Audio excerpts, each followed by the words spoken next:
ایک سٹوری ڈالی گئی کہ نبی کریم صلی اللہ علیہ وسلم کے اوپر ایک بڑھیا کوڑا پھینکتی تھی اور سرکار کے اوپر ایک دن اس نے نہیں پھینکا تو آپ اس کے گھر چلے گئے، تیمارداری کی، جھاڑو دیا، صفائی کی. ہم لوگ بھی بچپن میں پڑھتے تھے، آپ لوگوں نے شاید پڑھی ہو. اب اس کو جتنا ٹریس آؤٹ کیا گیا پاکستان بننے کے بعد کی درسی کتابوں میں یا اسکول کی بکس میں ڈالی گئی، لکھوائی گئی، کس نے لکھی کوئی پتہ نہیں.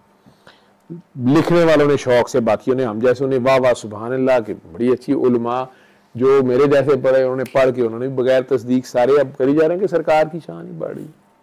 ٹھیک ہے، جنہوں نے ڈالی تھی پہلے پوری ایک جنریشن تیار کر کے 40-50 سال تک لا کے ان کے بھی سارا کر کے اچانک انہوں نے بڑے فورمز پہ یہ سوال اٹھایا جی کہ ہمیں کسی بھی حدیث کی کتاب سے اس کو ثابت کرنا ہے.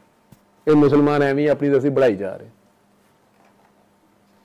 اب وہ پورے 40-50 سال سے جو واقعہ علماء بھی مسجدوں کے ممبروں سے گاؤں میں شہروں میں اسکولوں کی کتابوں میں بڑے وہ بچے پڑھ کے بڑے ہو گئے آگے اپنے بچوں کو پڑھا رہے ہیں. ان کے سامنے اگر مستند عالم ہی 2-3 آگے ٹی وی پہ کہتے ہیں کہ ہاں جی یہ کسی حدیث کی کتاب میں نہیں ہے تو باقی ساروں کا اس پہ پورے اس طرح کے نالج کے اوپر شیک ہو جائے گا کہ نہیں کہ یار یہ پتہ نہیں اب اس پہ کیا اعتبار کرنا ہے کیا نہیں کرنا، یہ بھی صحیح ہے کہ نہیں بھی صحیح ہے. ایسی مووز چلی جاتی ہیں.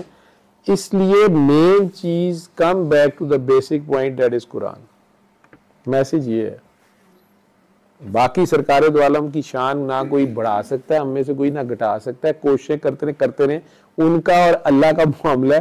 اللہ نے ڈائریکٹ اس چیز کی ذمہ داری دی ہوئی ہے کہ یہ جو آپ کا یا میری آیتوں کا مذاق اڑائیں گے ان کی ذمہ داری میری ہے، تم دیکھنا ان کا مذاق میں کیسا بنواتا ہوں. لیکن ہمارا مسئلہ یہ ہے کہ ہم اس قرآن کو ہی نہیں سن رہے، نہ اس قرآن کی سن رہے ہیں نہ اس پہ عمل پہ رہے ہیں. مین میسج یہ ہے. اسی میں شفا ہے. اس کی ایک آیت ایک سورت جو میں کہہ رہا ہوں کہ آپ سن لیں آنکھیں بند کر کے 7 دن اور اصل میں اپنے دل صاف کر لیں. آپ اپنی اپنی جگہ پہ ہی اکٹھے ہو جائیں. آپ ایک گھر میں ہی اکٹھے ہو جائیں. چلے اللہ کی راہ میں قربانی دے دیں جی، آپ معاف کر دیں کسی کو، اللہ کی خاطر کسی کو معاف کریں تو یہ وہ صدقہ ہے جس کا اجر فرشتے نہیں جانتے. یہ اللہ نے اس کا اجر دینا ہے. جب آپ اللہ کے ساتھ کوئی ڈیلنگ کریں گے، اللہ کے بل برتو گے کچھ، اللہ کو گفٹ میں اس کی مخلوق کی معافی دو گے جو واقعی کوئی بے ظالم ہے، جاہل ہے، کوئی بدبخت ہے، آپ کا قریبی عزیز رشتہ دار ہے، بہن بھائی ماں باپ ددیال ننیال سسرال میکا پیکا کوئی ہے، آپ دعا دے دیں گے اللہ کی خاطر. جب اپنے نبی کریم صلی اللہ علیہ وسلم کا ایک بے وقوف امتی سمجھتے ہو اسے دعا دے دیں گے یا کسی قبر میں پڑے ہوئے کو معاف کر دیں گے، اس کا اجر اللہ نے دینا آپ کو. ایسے فیل کے اوپر اس کی رحمت ایسی جوش میں آتی ہے کہ تو نے میری خاطر اتنے بڑے گناہ گار کو چھوڑ دیا جس نے تجھے اتنی اذیت دی تھی، تو نے اگر چھوڑ دیا تو اب دیکھ میں کیا کرتا ہوں.